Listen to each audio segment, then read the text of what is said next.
Good morning. Now, Sam and I are fortunate enough to live in a house with a reasonable sized garden, which is, as you can see, over the last 20 years or so that we've lived here, has grown and has had a huge amount of work done into it. Not by me, I'll hasten to add. I'm the digger. Sam, my wife, is the gardener and knows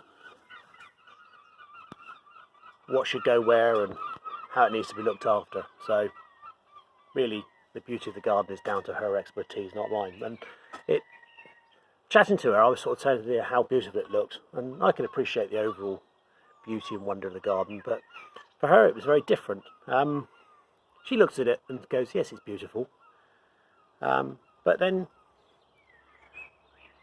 as she journeys through it, for her each plant is a source of memories. Each plant tells a story.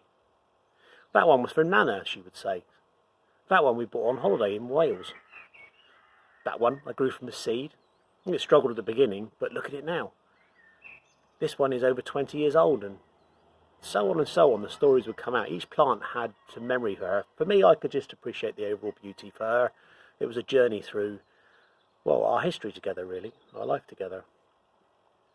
So yes, I realised that a journey for her and for me through the garden was completely different. I could appreciate the overall beauty, but without the knowledge, the history, I could go no deeper. For Sam, it was much deeper. Wonderful. And then she told me about an olive tree. I'll show you actually. This olive tree. Here. This olive tree here. Which was originally grown. It started, I guess you start with a seed, in the Holy Land. It was actually grown in the Garden of Gethsemane. And we've got official certificates and everything. I was sceptical, but it's true. And it was bought in the year 2000 in remembrance of Jesus' birth. Now, the Garden of Gethsemane, as you probably know, was the garden where Jesus was arrested and from which he was led to be crucified. And so, suddenly, there's a direct link between our garden and the life of Jesus. A real tangible link that you could hold and gaze upon. A link to today, to Good Friday. Now, our own Christian journeys are a bit like this walk through the garden. When I first came to church, funny enough, in the year 2000, I was a committed atheist. I guess I could appreciate the beauty of the church buildings and perhaps some of its history, but without any deeper knowledge, that was it. That was as far as I could go. I could not see the rich history, I could not understand the stories, or its message, or the impact that it would have for good. My appreciation of the church, and I suppose of Jesus, was real but was shallow. Now, as I've spent time in the garden that is God's church, I have started to understand so much more, started to put the pieces together to see beyond the immediate, and to understand the depth and the truth of life with Jesus. And I suppose it's obvious when you think about it.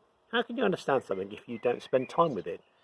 You can stand and appreciate the beauty, but you won't ever see the depth. And Good Friday is on the surface a day about death. It is the day that Jesus was put to death and should also, by rights, have marked the end of the Christian story. It should have seen his followers despondently wandering off back to their old lives. I guess a brief subnote in the history that would have been long forgotten.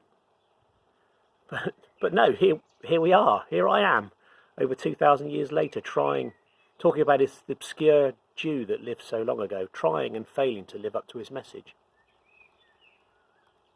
Rather than it all ending there, Good Friday is the start of the journey to life for those who would follow Jesus.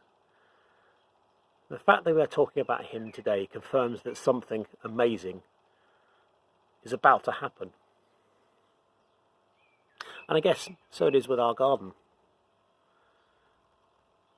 Just as the people and the stories behind each plant in our garden continues on in the mind of those who know them, so it is with our church.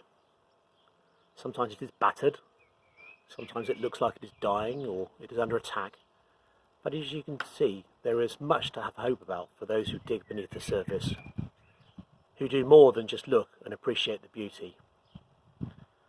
I urge you to spend time in the garden that is Jesus, to look, to listen, to learn and to question, and hope you find a beauty and a truth that is rich with the stories and with life and hope and truth. Amen, and have a lovely Easter.